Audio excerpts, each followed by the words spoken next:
একটু ফ্রি সময় পেলাম, তাই ভাবলাম ছেলেকে নিয়ে একটু বাইরে কোথাও ঘুরাই নিয়ে আসি। তো আমাদের বাসার কাছেই হচ্ছে একটা পার্ক আছে, বেশি সময় লাগে না, এই সর্বোচ্চ গেলে 5 থেকে 10 মিনিট লাগে। তো আমরা টেম্পোতে উঠে গেলাম, এই তো প্রায় কাছাকাছি চলে আসছি। এই তো চলেই আসলাম বলতে বলতে। এই পার্কটা না অনেক আগে করা হয়েছে, তো আগে করা হয়েছে, এখন মানুষ না সেরকম একটা আসে না। তো গিয়ে দেখলাম ভিড় নাই সেরকমের। আর রাইডারগুলোও না, মানে রাইডগুলো হচ্ছে কীরকমের জানি হয়ে গেছে, মানে মনে হয় কি অনেক বছরের পুরনো রাইড। মানে লোক কম যাওয়া হয় তো ব্যবহারও কম হয়। তো আমরা গিয়ে আগে হচ্ছে যে প্লেনে উঠে পড়লাম। প্লেনে ওঠার পরে না উপর থেকে তাকালে মানে এত ভয় লাগে। আর এটা আমার একটা মানে জানি না কার কার এরকমের হয়, আমি বেশি উঁচা থেকে না নিচে তাকাতে পারি না, তখন মানে ভিতরে ভিতরে একটা ভয় কাজ করে। তো আমি উঠতেই চাই নাই। তো এখন ছেলে উঠছে, তো একা উঠবে না, তো আমাকেও সাথে নিয়ে উঠছে। তো যাকে একটু উঠলাম, কিন্তু ওঠার পরে মোটামুটি ভালোই লাগছে, খারাপ না। এই যে পাশে ট্রেনের রাস্তা দেখা যাইতেছে। তো প্রত্যেকটা রাইডই না মানে শুধু ঘোরার, মানে উঠলেই মাথা ঘুরবে এরকমের একটা অবস্থা। তো আমি তো আর একটার মধ্যে উঠি নাই। আর এই যেটা হায় রে, আমার কাছে মনে হয় কি সব থেকে ভয়ঙ্কর একটা রাইড। এই যে মানে মনে হচ্ছে কি সবাই হাওয়ায় উঠতেছে। আর এই যে এই কর্নারটায় আমার কাছে লাগে কি মানে যখন ঘুরে আসতেছে কেউ মনে হয় হয়তো বাড়ি খেয়ে নিচে পড়ে যাবে, এরকমের লাগতেছে। আসলে পড়বে তো না, কিন্তু মানে দেখে আমার কাছে দূর থেকে এরকমের লাগতেছে। আর যারা এটার উপরে উঠছে বলতে হবে তাদের মাশাআল্লাহ অনেক সাহস আছে। আর এই যে তারপর আমি আর কোনো রাইডেরই উঠি নাই, আমার ছেলে উঠছে। আর এই যে এই জায়গাটা এত সুন্দর, কিন্তু এই জায়গাটা না ঢুকতে দেয় না, জানি না কেন। এটা হচ্ছে মানে আটকানো, শুধু দূর থেকেই দেখা যাবে।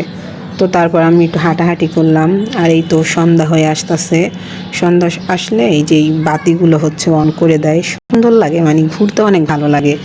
বিশেষ করে বাচ্চাদের নিয়ে গেলে না ওরা অনেক খুশি হয়, কারণ এখন সব বাড়ি হচ্ছে বেশিরভাগ সবাই ফ্ল্যাট বাসা থাকে, তো ঘোরা হয় না। এভাবে বাচ্চাদের নিয়ে বের হলে ওদেরও ভাল লাগে, সাথে হচ্ছে নিজেদেরও ভাল লাগে।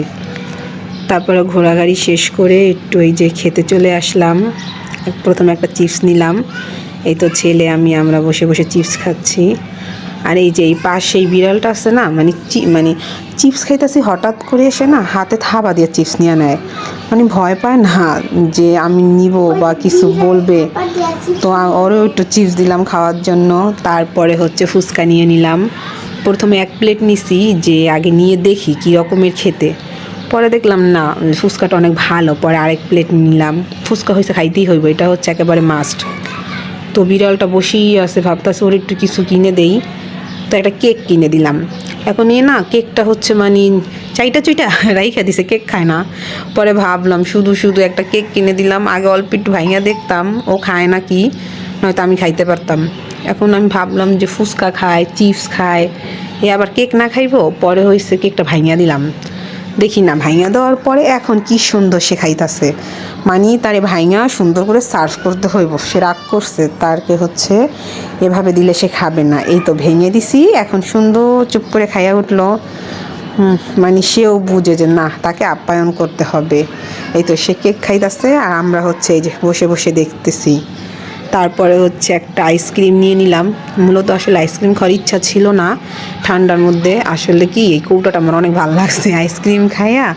আবার কৌটাটা হয়েছে আসার সময় আমরা নিয়ে আসছি আমি। এই তো ট্রেনের রাস্তা, এই যে পার্কটার সাথেই হচ্ছে ট্রেন যায়, ভালোই লাগে। আমি না এখনও ট্রেনে উঠি নাই, তোমরা কে কে আসো আমার মতো যে এখনও ট্রেনে উঠো নাই? আর এটা হচ্ছে পার্কের রাতের দৃশ্য। আমাদের কাছে একটা ভয়ঙ্কর অভিজ্ঞতা শেয়ার করি। পার্ক থেকে এখন বের হয়ে যাব, তো দেখলাম কি লেখা যে গুহা। এখন গুহায় এন্ট্রি ফি হচ্ছে 50 করে, তো যন্ত্রটি মানে 50। তো আমার তো ঢোকার ইচ্ছা নাই, কারণ অলরেডি একজন বের হয়ে আসছে, এখন কেউ নাই। এখন আমাদের গেলে একা একা যাইতে হইব, তো আমার যাওয়ার ইচ্ছা নাই। তো আমার ছেলে অলরেডি ভয় পাইতেছে, তো ওর বাবার কোলে ওইটা বসে রয়েছে। তো আমি প্রথমে অর্ধেক গেছি, যাওয়ার পরে এত ভয় লাগতেছিল, তো আমি অলরেডি বের হয়ে গেছি। তো যেই লোকগুলো থাকে ওখানে দায়িত্বে, সে বললো কি চলেন আপনাদের আমি নিয়ে যাই। তো সাহস করে গেলাম। তো প্রথম কতক্ষণ যাওয়ার পর একটু সাহস নিয়ে গেলাম, যখন একদম শেষ মাথায় গেছি মানে এত ভয়ঙ্কর, যদি ওই ফিলিংসটা শেয়ার করা তো সম্ভবই না, প্রচুর ভয়ঙ্কর। মানে ভিতরের যে বড় বড় ডাইনোসর, হাতি, বাঘ, এগুলো আমার ভিডিও করারও সাহস হয় নাই। তোমরা একটু খেয়াল করে দেখো, আমি ডাইনোসরের মনে হয় মুখটা কোনো রকম একটু নিতে পারছি, মানে এই যে মুখটা দেখা যেতেছে। মানে আমার এত ভয় লাগতেছিল, আমি হয়েছে ফোন আর অনই করি নাই, তারপরে আমি দৌড় দিয়ে চলে আসছি, মানে এত ভয়। তারপরে এই তো টেম্পুতে উঠে পড়লাম ডাব খেতে খেতে। এখন আমরা বাসায় চলে যাব। আল্লাহ হাফেজ।